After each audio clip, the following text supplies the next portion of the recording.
น้องเด้อสำหรับช่วงนี้ตบมือไหลดวงดาวหน่อยลงแน่พี่น้องอย่าเฝ้าจะสิเฝ้าไปใส่อ้าวไม่ยั้งไรอีตาคุยศกผู้ใดมาเฮ็ดขึ้นเฮียไว้อยู่เด่นว้ายเอ็ดเพิ่นเลยมันถอยว้ายเจ้านี่ก็ได้เนาะเอามาให้เอามาใส่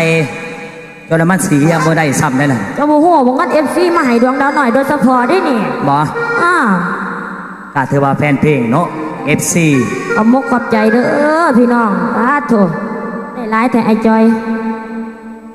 เอาน้องปันไอก็ได้นะโอ้ยมานนี่บ่ได้เลย2,000กำขี่ดีกว่ากำโต๊ดมานคือกันป่อยอกกระซื้อด้วยแม่เด้องั้นละ2,000ถามเนี่ยถามมาจากไหนจักปีล่ะน้องบ่เอาอีลีบ่27บ้านเกิดเมืองนอนอยู่ใสอยู่บ้านดงเพิงทงเมืองจำพรแขวงสวรรณเขตเท่านี้แหละพี่น้องลงเพิงใกล้ๆนี่ใกล้ๆเท่านี้ละสนซุยบักผุแต่พี่ไปพุ่นซ้ำกันบ่ครับแต่พุ่นมาหาพี่ซ้ำกันโอ้ซ้ำกันแล้วบ่แม่ซ้ำกันกระบอกแมนคนอื่นคนไก่พี่น้องลูกกับบ้านหลังกับสวนเอาเองพี่น้องสร้างบางจำพรโดยรอ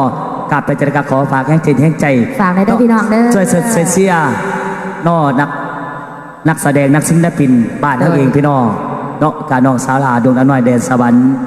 โอ้ยเพิ่นก็มีชื่อเสียงโด่งดังหลายผลงานเพลงมอไผ่ยังสิมีผลงานเพลงใหม่มาอยู่บ่เนี่ยมีตัวมีบ่มันจะได้ทั้งไอ้เจ้าจังไรเพราะว่าศิลปินทั้งอัน4ทานเป็นบ่ยัง4ทานบ่ไอ้เพิ่นยังมีนักศิลปินเอาฝากผลงานเพลงใหม่ก็แล้วกันเนาะ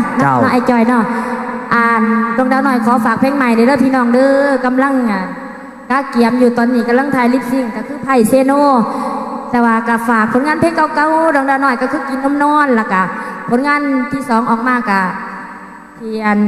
มีกระแสในจักหน่อยกับผู้สาวหอบ2ต่อมากับมักต่อเมียปอยตามหาสาวค่ำล่าสุดอลิก็คือสาวกัวเซ่เนาะพี่น้องเนาะตอนนี้แตก2,400,000 วิวแล้วพี่น้องเอาบาเน่ดวงดาวหน่อยกับซีน่าพี่น้องไปก่อนเด้เพราะว่าสิได้ไปเตรียมเจ้าเนาะใส่สุดมาล่ำเรื่องพี่น้องอัดตบมือสุดๆจ้าขอตบเสียงตบมือให้จากน้องสาวดวงดาวหน่อยเด้อเนาะกาถือว่าเป็น